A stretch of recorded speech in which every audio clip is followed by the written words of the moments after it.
ثاقب الاسلام، تصحیح کرنے کے لیے آپ کا بہت شکریہ. میں آپ سے جاننا چاہوں کہ گو کہ جو امریکی ووٹر ہے وہ داخلی مسائل کو زیادہ فوکس کرتا ہے. وہ معیشت کا استحکام ہو سکتا ہے، وہ بے روزگاری ہو سکتی ہے، وہ مہنگائی ہو سکتی ہے، لیکن میں آپ سے جاننا چاہوں گی اسپیسیفکلی غازہ جنگ کا 1 سال امریکی انتخابات پر کیا امپیکٹ رکھتا ہے، اور کیا فلسطین کے حامی ووٹرز کوئی کردار ادا کر سکتے ہیں کہ وہ اپنا ایگریشن شو کریں اور ان کو ووٹ دینے کے بجائے کسی تھرڈ کینڈیڈیٹ کو ووٹ دے کے نتائج تبدیل کر دیں؟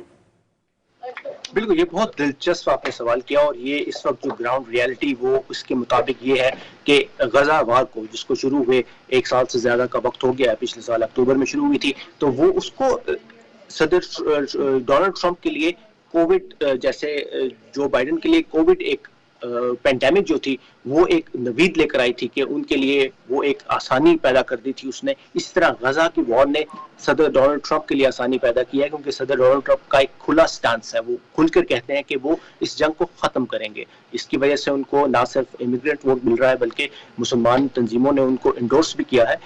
میشیگن اسٹیٹ کے اندر جو کہ نہایت اہم 15 الیکٹورل ووٹس کی اسٹیٹ ہے اور جسے 2016 میں صدر ٹرمپ جیت چکے ہیں، وہاں پر 4 لاکھ مسلمان بستے ہیں، اور ان 4 لاکھ میں سے 2,60,000 رجسٹرڈ ووٹرز ہیں. ان کا ووٹ حاصل کرنے کے لیے صدر ٹرمپ نے کہا کہ میں اس جنگ کو ختم کروں گا. اور یہی وجہ ہے کہ کل یعنی کیمپین کے آخری دن نائب صدر کمالا ہیرس بھی وہاں پہنچی، اور انہوں نے وہاں جا کر یہ بیان دیا کہ وہ ہر ممکن کوشش کریں گی کہ غزہ کی جنگ کو ختم کیا جائے، اس جنگ کو روکا جائے. صدر ٹرمپ کا ایک اوور آل سٹانس ہے، وہ چاہتے ہیں کہ امریکہ کسی بھی بیرونی جنگ میں شرکت نہ کرے، کسی بھی بیرونی جگہ پر اپنے جو ہے وسائل کو استعمال نہ کرے. لیکن جی آپ کو آواز آ رہی ہے میری؟ جی بالکل، ہم سن رہے ہیں آپ کو ثاقب الاسلام. جی تو میں یہ کہہ رہا تھا کہ تو صدر ٹرمپ کا تو ایک سٹانس وار کے بارے میں یہی ہے کہ وہ جنگیں ختم کرنا چاہتے ہیں، لیکن اب کمالا ہیرس بھی مسلمان ووٹ حاصل کرنے کے لیے یہ کہہ رہی ہے کہ وہ جنگ.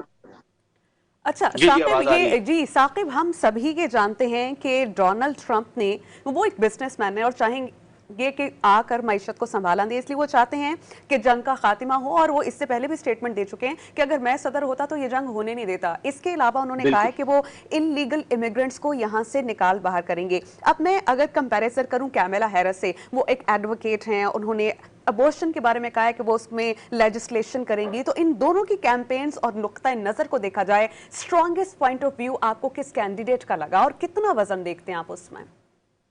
دیکھیں، اس میں 2 پہلو ہیں. ایک ہے انٹرنل جو ایشوز ہیں ان کو لے کر کے اندرونی معاملات اس ملک کے، جس میں اکانومی ہے، جس میں انفلیشن آ جاتی ہے، انفراسٹرکچر آ جاتا ہے، امیگریشن کے مسائل آ جاتے ہیں، اور اسقاط حمل یعنی کہ ابورشن کے مسائل آ جاتے ہیں، جن کو لے کر یہاں پر بہت سینسٹیو لوگ ہیں. اور جو قدامت پسند ہے وہ اسقاط حمل کے خلاف ہیں. جو لبرلز ہیں وہ چاہتے ہیں کہ اس کا جو حق ہے وہ خواتین کو دیا جائے. امیگریشن کے معاملے کو لے کر آف کورس قدامت پسند ریاستوں میں یہ سینس پایا جاتا ہے کہ امیگریشن کے قوانین کو سخت کیا جانا چاہیے، اور صدر ٹرمپ یہی چاہتے ہیں.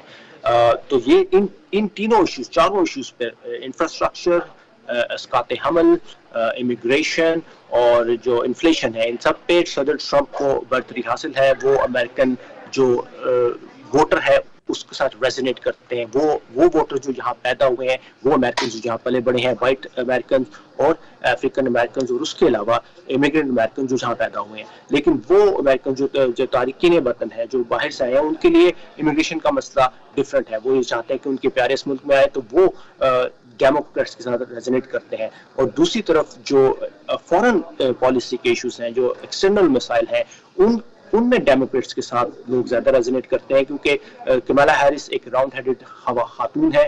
وہ ایک سیزنڈ پولیٹیشین ہے، سیاستدان ہے. ان کو پتہ ہے کہ کیسے بات کرنی ہے.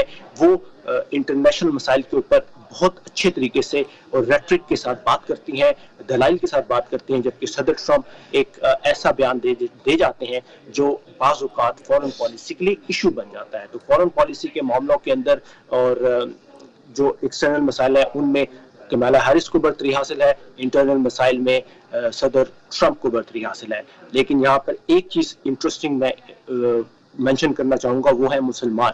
جو مسلمان ووٹر جنہوں نے اس سال صدر ٹرمپ کو انڈورس کیا ہے مشیگن اسٹیٹ کے اندر اور کچھ شہروں کے اندر, اس کے علاوہ کچھ پاکستانی امریکن آرگنائزیشنز ہیں, انہوں نے بھی صدر ٹرمپ کو انڈورس کیا ہے.